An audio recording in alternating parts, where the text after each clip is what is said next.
Hello everyone, my name is Bailey and welcome to my final book presentation over the semester.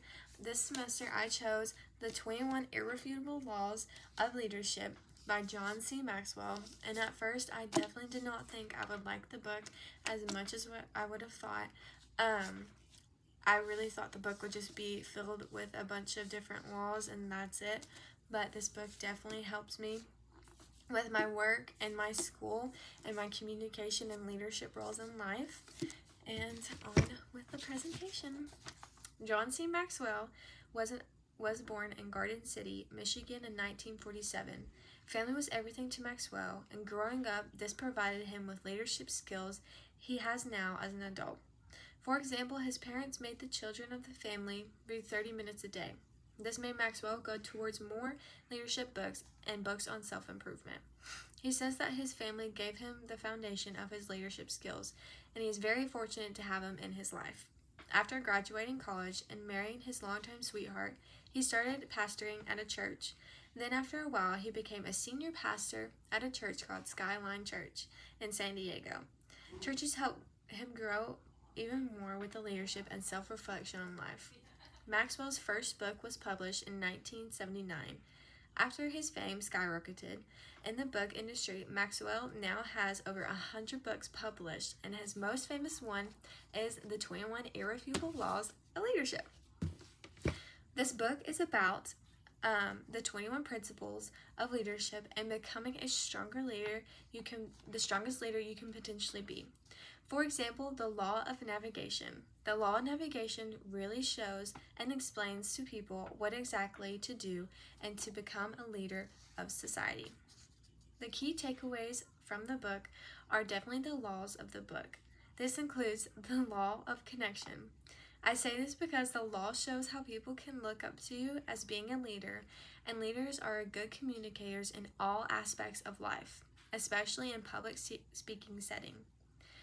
Also, having a core inner circle, whether that means family or friends, is always a good factor to have when you're trying to become a leader. These people support you and push you to be the best person you can possibly be in society. How the book can help someone grow into leadership and business and public speaking or communication. According to the law on page 205, the 21 Irrefutable Laws of Leadership in the law, applying the law of victory to your life explains how a person can grow into their full potential of being a leader in a business or a public speaking communication. The book states the first step that you have to take to be successful is taking full responsibility of your team, department, or organization that you lead. The commitment and dedication of your responsibilities will lead you to your success, and you have to figure out as a leader of your team and yourself what is most important item that you have to be successful in life. My personal experience with this book that stood out to me when I read the law on page 79, the law of respect. I can relate to this law because when I was in high school, I played soccer for my high school team. The book states the common characteristics of all leaders possess is the ability to see more than others and before others. This quote I relate to because when it was my senior year, I got voted captain by the team and not just the coaches. And the majority of my votes were from the younger girls on the team, such as freshmen and sophomores. When I was trying out to be captain, instead of me just picking and choosing from the upper class, junior and seniors, I gave the younger girls a chance and did not dismiss them because they were too young or too immature. In high school, I saw more than what other juniors and seniors saw, and that is what made me a leader of the team. What stood out to me the most in the book was on page 95, the law of intuition. I say this because the book talks about how it is most difficult to teach. The book states people are born with natural leadership ability and are especially strong in the area of leadership intuition.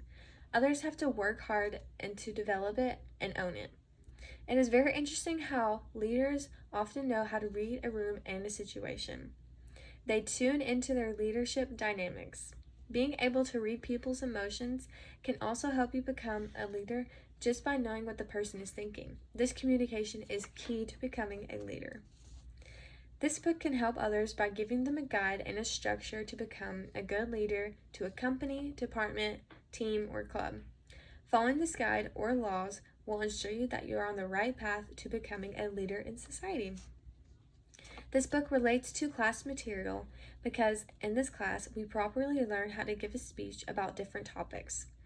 This being said, the book helps the readers understand how to properly give a speech with those leadership qualities. Communication is key, and this book relates to guides, and the reader is just we learn in this class. This book relates to class material because in this class, we properly learn how to give a speech about different topics. This being said, this book helps the readers understand how to properly give a speech with those leadership qualities. Communication is key to life, and this book relates and guides the readers just like we learn in this class, such as our introduction speech. This book shows how to read people and how they feel. In our introduction speech, we can read people and see how they feel about themselves and others, and we can encourage them to be the best leaders that they can possibly be in society. I definitely recommend this book to anyone who is wanting to become in a leadership role. This book will help me with my hopefully future successes in nursing and helping me understand what my patients want and what my colleagues want, and this will definitely help me communicate in the future. Thank you so much for watching, and I hope y'all have a great day.